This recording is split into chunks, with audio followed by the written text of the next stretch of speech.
امام مالک نے بیان کیا، کہا ہم سے یحییٰ بن سعید انصاری نے، ان سے قاسم بن محمد اور سلیمان بن یسار نے، وہ دونوں بیان کرتے تھے کہ یحییٰ بن سعید بن العاص نے عبد الرحمن بن حکم کی صاحبزادی عمرہ کو طلاق دے دی تھی،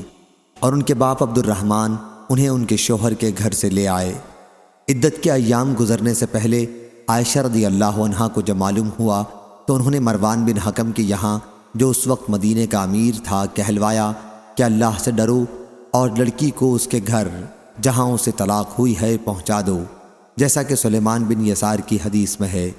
مروان نے اس کا جواب یہ دیا کہ لڑکی کے والد عبد الرحمن بن حکم نے میری بات نہیں مانی، اور قاسم بن محمد نے بیان کیا کہ مروان نے ام المومنین رضی اللہ عنہا کو یہ جواب دیا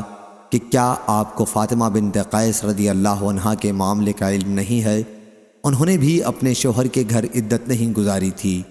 عائشہ رضی اللہ عنہا نے بتلایا کہ اگر تم فاطمہ رضی اللہ عنہا کے واقعے کا حوالہ نہ دیتے تب بھی تمہارا کچھ نہ بگڑتا، کیونکہ وہ تمہارے لیے دلیل نہیں بن سکتا۔ مروان بن حکم نے اس پر کہا کہ اگر آپ کے نزدیک فاطمہ رضی اللہ عنہا کا ان کے شوہر کے گھر سے منتقل کرنا ان کے اور ان کے شوہر کے رشتہ داری کے درمیان کشیدگی کی وجہ سے تھا،